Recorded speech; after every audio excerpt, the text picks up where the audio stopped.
আসসালামু আলাইকুম। আজকে আমরা খুবই গুরুত্বপূর্ণ একটা বিষয় নিয়ে কথা বলবো, যে বিষয়টি নিয়ে কথা বলতে আমরা আসলে স্বাচ্ছন্দ্য বোধ করি না বা অনেক সময় বুঝিও না যে কার কাছে যে আমাদের সমস্যার কথা বললে সেই সমাধানটা হয়ে যেতে পারে খুব সহজে।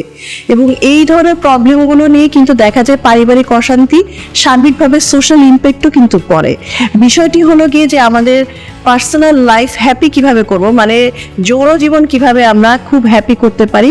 কারণ দেখা যায় এই শরীরের একটা অংশ বা পার্ট কিন্তু হচ্ছে গিয়ে আমাদের এই চাহিদাটা কিন্তু নর্মালি আমরা কিভাবে স্বাভাবিক গতিতে রাখতে পারি সেইটা মেনটেন করাও কিন্তু আমাদের খাদ্যাভ্যাস থেকে শুরু করে আমাদের লাইফস্টাইল দুটো পর্যায়ে কিন্তু আমাদের মেনটেন করতে হয়।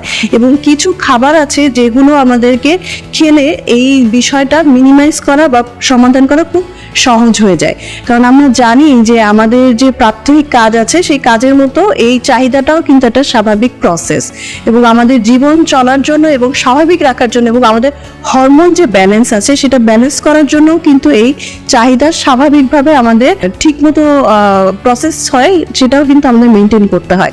খেয়াল রাখতে হবে যে আমাদের পারিবারিক জীবন সুন্দর রাখার জন্য ছেলে এবং মেয়ে দুজনের ভূমিকা যেমন সমান, সেজন্য সমাধান করার জন্য কিন্তু ছেলে এবং মেয়ে দুজনকেই কিন্তু উদ্যোগ নিতে হবে। এবং সমাধানে যে প্রসেসগুলো আছে, জীবনযাত্রার মান, দৈনন্দিন আমরা কিভাবে ঘুমাবো, কত ঘন্টা ঘুমাবো, কি ধরনের খাবার খাবো, কতটুকু ক্যালোরি নিব, এবং কোন ধরনের সাপ্লিমেন্ট বা আনুষঙ্গিক যে খাবারগুলো আছে সেগুলো খেলে দুজনেরই কিন্তু সমস্যার সমাধানটা করাটা প্রয়োজন। এরকম একটি উপাদান আমি আজকে কথা বলবো, সেটা হচ্ছে জিনসেং। আমরা সবাই জানি এই খুবই পরিচিত একটি নাম। এই জিনসেং এর স্টার্ক দিয়ে তৈরি করা অনেক ধরনের প্রোডাক্ট কিন্তু আমাদের আশপাশে পাওয়া যায় এবং আমরা খেয়ে থাকি, কিন্তু আসলে কোন প্রোডাক্টটি অরিজিনাল এবং কোনটা বিশ্বাস করে খাবো সেটা নিয়ে আমরা একটু কনফিউশনে থাকি। তো আজকে সেই বিষয়টি নিয়ে কথা বলবো। আমরা জানি অরিজিনালি যে জিনসেং আমাদের যৌন জীবন বা স্বাভাবিক যে আমাদের অক্ষমতাগুলো আছে বা টাইমিং এর সমস্যা আছে অনেকের, এই ধরনের প্রবলেমগুলো মিনিমাইজ করতে সাহায্য করে। পাশাপাশি আরেকটা বড় বিষয় ইনফার্টিলিটি প্রচুর দেখা যাচ্ছে, মানে সন্তান হবার যে ধারণ ক্ষমতা বা হচ্ছে না, এই ধরনের সমস্যাগুলো কিন্তু আমরা প্রচুর দেখি। সেটা মেয়েদেরও সমস্যা থাকে এবং পুরুষেরও কিন্তু সমস্যা থাকে। পুরুষের স্পার্ম কাউন্টগুলো কিন্তু অনেক সময় কমে যায়। আমাদের জীবনযাত্রার মান, আমাদের খাবার দাবারের কারণে দেখা যায় যে আমাদের যতটুকু স্পার্ম কাউন্ট থাকার কথা পুরুষের, সেটা কিন্তু দিন দিন কমে যাচ্ছে।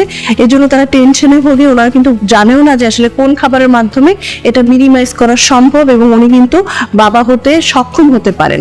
তো এই ধরনের বিরাট একটা প্রবলেমও কিন্তু আপনি সলভ করতে পারেন শুধুমাত্র খাবারের পাশাপাশি জিনসেং নামক যে উপাদানটি আছে বা খাদ্যটি আছে, এটা যদি আপনি আপনার ডায়েটে রাখেন। তো কোন ধরনের আসলে জিনসেং আপনি করবেন? আমাদের রেনিক্সের জিনসেং আছে, যেটা রেড জিনসেং, যেটা স্টার্ক দিয়ে তৈরি করা হয়, খুব চমৎকার। আপনি কিন্তু এটা প্রাত্যহিকভাবে প্রতিদিন যদি আপনি খান তাহলে কিন্তু একটা সাডেন টাইম পর্যন্ত আপনার বডিতে কিন্তু স্ট্রেসটা রিলিফ হবে, আপনার যে ব্লাড সার্কুলেশন আছে সেটা ভালো হবে, আমাদের ব্লাডের যে পিউরিফিকেশন আছে, যে টক্সিসিটি থাকে বডিতে, সেটা রিডিউস হবে, ঘুম ভালো হবে, সার্বিকভাবে আপনার শারীরিক সুস্থতা নিয়ন্ত্রণ করবে। প্লাস আপনার যে যৌন জীবন আছে এবং ইনফার্টিলিটির যে প্রবলেমগুলো আছে সেটা কিন্তু নিরাময় করা সম্ভব। এবং চমৎকারভাবে কিন্তু এটা ছেলে এবং মেয়ে দুজনের জন্য ফর্মুলাইজেশন করা, দুজনেই কিন্তু আপনারা খেতে পারবেন। তাহলে আপনার দৈনন্দিন জীবনযাত্রার মান, খাদ্য তালিকা এবং রেনিক্সের এই যে জিনসেং আছে, এটা যদি আপনি সারাদিনের খাবারে রাখেন তাহলে কিন্তু আপনার যে এই প্রবলেমগুলো খুব সহজেই মিনিমাইজ হয়ে যাবে।